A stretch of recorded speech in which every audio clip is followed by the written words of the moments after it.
இப்போ நீங்கள் படத்தில் எழுதுனா விஜய் சார் நீங்கள் போய் டைலாக் சொன்னீங்கன்னா புரிஞ்சிருக்குன்னு சொல்ல மாட்டார், புரியலன்னு சொல்ல மாட்டார், கம்முன்னு உள் வாங்குவார், எல்லாத்தையும் வாங்கிடுவார். கேமரா ஸ்டார்ட் ஆக்ஷன் ஒன்னா டக்குன்னு அழகாக டெலிவரி பண்ணுவார்.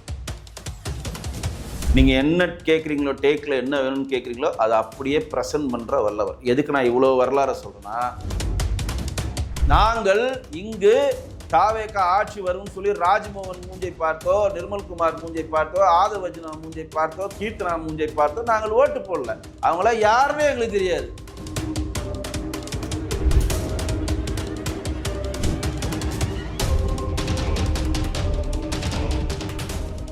விஜய் சார் அவரோட பழகினவங்களுக்கு விஜய் சாருடைய கேரக்டர் தெரியும். நான் அவரோட கொஞ்ச நாள் பழகியிருக்கேன், அவருக்காக ஒர்க்கும் பண்ணியிருக்கேன். அவர் எப்போதுமே சுயமாக இயங்க மாட்டார். அவரை இயக்கிறதுக்கு ஒரு ஆள் வேணும். குறிப்பாக உங்களுக்கு புரிகிற மொழியில் சொல்லணும்னா, அவரை இயக்குவதற்கு ஒரு இயக்குனர் வேணும். இப்போ நீங்கள் படத்தில் எழுதுனா விஜய் சார் நீங்கள் போய் டைலாக் சொன்னீங்கன்னா புரிஞ்சிருக்குன்னு சொல்ல மாட்டார், புரியலன்னு சொல்ல மாட்டார், கம்முன்னு உள் வாங்குவார், எல்லாத்தையும் வாங்கிடுவார். கேமரா ஸ்டார்ட் ஆக்ஷன் ஒன்னா டக்குன்னு அழகாக டெலிவரி பண்ணுவார். நாங்க தான் அனுப்பி வச்சோம் அப்படின்றாங்களே, அனுப்பி வச்சவங்களுக்கு மினிஸ்ட்ரியில இடம் கொடுத்தா ஏன் கதறீங்க? ஏன் இவ்வளவு கோபம்? ஏன் இவ்வளவு கதறல்ஸ்? இதுல இன்னொரு முக்கியமான விஷயம், மார்க்சிஸ்ட் கம்யூனிஸ்ட் கட்சி நமக்கு ஆதரவு கொடுத்தது சுயேட்சையா எடுத்த முடிவுன்னு சொல்றாங்க. அதேமாதிரி டான்ஸுக்கும் அப்படிதான். எவ்வளோ கஷ்டமான ஸ்டெப்ஸாக இருந்தாலும் மாஸ்டர் கிட்ட போய் ரெக்வஸ்ட் பண்ண மாட்டார். மாஸ்டர் இந்த ஸ்டெப்பு ரொம்ப கஷ்டமாக இருக்குது, இதனால் ஆட முடியாது மாஸ்டர், நீங்கள் விட்டுருங்க மாஸ்டர், எனக்கு நீங்கள் வேறு என்ன ஸ்டெப் ரெடி பண்ணுங்க மாஸ்டர்லாம் சொல்ல மாட்டார். எவ்வளோ கஷ்டமான ஸ்டெப்புனாலும் உன்னிப்பாக கவனிப்பார். சாட் கேமரா ஆக்ஷன் ஒன்று மாஸ்டர் என்ன எதிர்பார்த்தவரோ அதை விட பிரமாதமாக ஆடிட்டு வருவார். அதெல்லாம் அவருக்கு மிகப்பெரிய ஒரு திறமை அவர்கிட்ட இருக்குன்றதுல யாரும் மறுக்கவே முடியாது. அதேமாரி பாடல்களும் அப்படிதான். ஒரு ஈஸியான பாட்டெல்லாம் பாட மாட்டார்.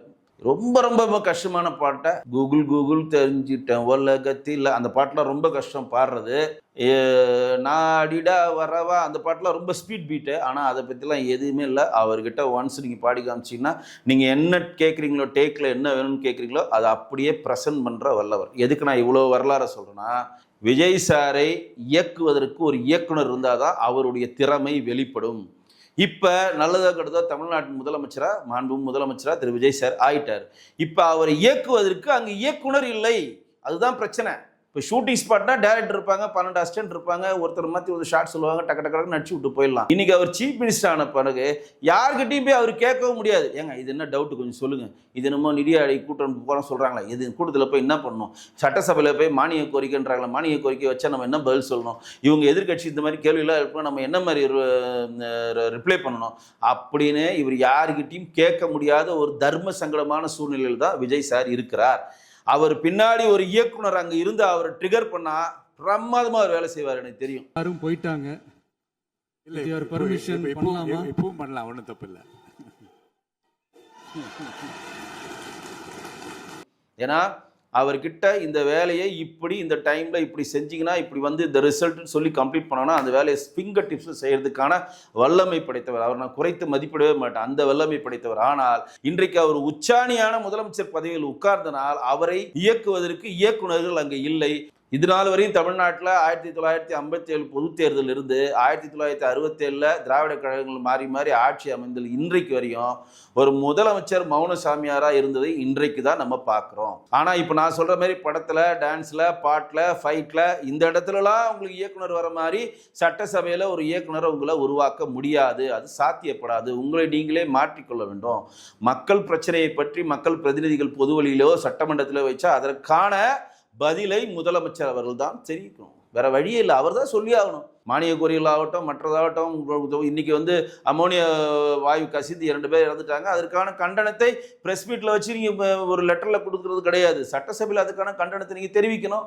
சட்டசபையில் இருக்கக்கூடிய எதிர்கட்சிகள் நல்லதோ கெட்டதோ இன்னைக்கு 47 ஏடிஎம்கே மினிஸ்டர் ஆகட்டும், 70க்கு மேலே டிஎம்கே மினிஸ்டர்ஸ் எம்எல்ஏக்கள் உள்ள வந்துட்டாங்க. அவர்கள் எல்லாம் உங்களை பிச்சு பிடுங்குவாங்க. பாரதிய ஜனதா கட்சி ஒன்று சேர்த்து பிச்சு பிடுவாங்க, பிச்சு திப்பாங்க. தமிழ்நாட்டில் என்னென்ன பிரச்சனை நடக்குதுன்னு சட்டசபையில் எதிரொலிக்கும். அதெல்லாம் பதிலளிக்க வேண்டிய கடமை மாண்புமிகு முதலமைச்சர் திரு ஜோசப் விஜய் அவர்களுக்கு இருக்கிறது. அதை விட்டு ராஜ்பவனை வைத்தும் நிர்மல்குமாரை வைத்தும் ஆதவர்ஜுனா வச்சும் ரொம்ப நாள்லாம் படம் ஓட்டினா மக்கள் நம்ப மாட்டாங்க. ஏனென்றால் நாங்கள் இங்கு தாவேகா ஆட்சி வரும்னு சொல்லி ராஜ்மோகன் மூஞ்சை பார்த்தோ, நிர்மல்குமார் மூஞ்சை பார்த்தோ, ஆதவர்ஜுனா மூஞ்சை பார்த்தோ, கீர்த்தனா மூஞ்சை பார்த்தோ நாங்கள் ஓட்டு போடல. அவங்களாம் யாருன்னே எங்களுக்கு தெரியாது.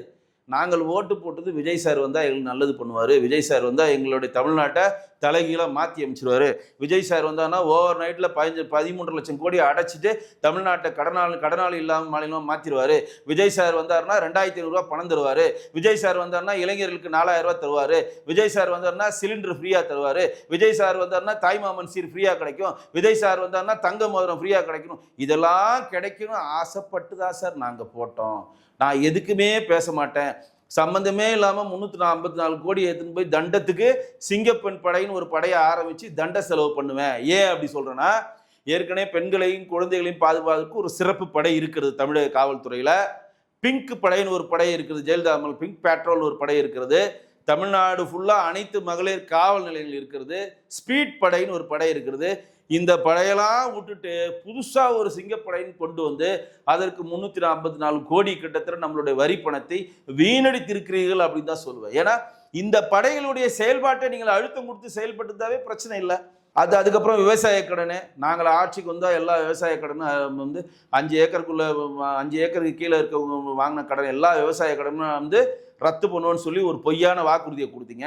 வந்தவொடனே பார்த்தா வெறும் 2000க்கு தான், இந்த 2000 கோடி தான் ரத்து பண்ணுவீங்க. அதுவும் 50,000 மட்டும் வாங்கினா மட்டும் தான் ரத்து பண்ணுறீங்க. அது கூட குறிப்பிட்ட கால இடைவெளி தான் சொல்கிறீங்க.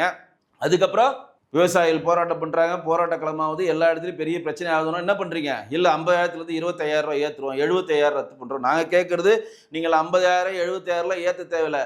5 ஏக்கருக்குள்ளே யார் விவசாய கடன் வாங்கிதானோ அதையெல்லாம் ரத்து பண்ணுங்க. அதுவும் புஷ்பானம் ஆயிடுச்சு.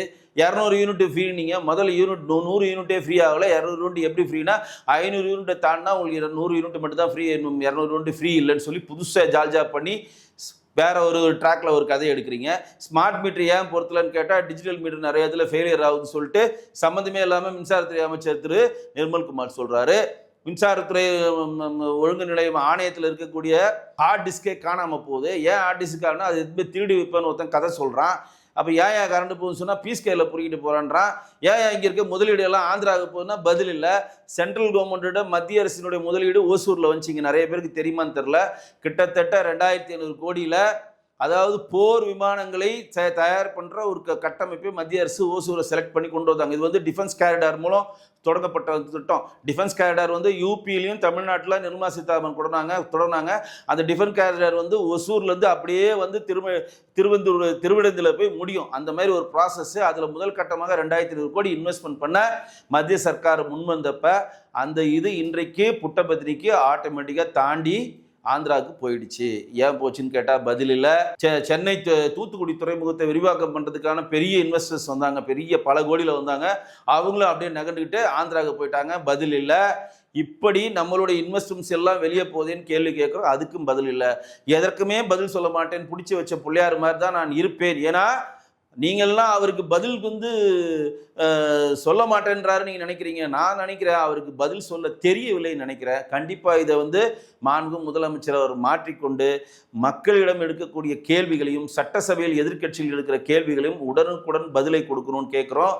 திமுக வேறு இல்லை, தாவேகா வேறு இல்லை, இரண்டும் ஒரே குட்டையில் ஊறிய மட்டைகள்.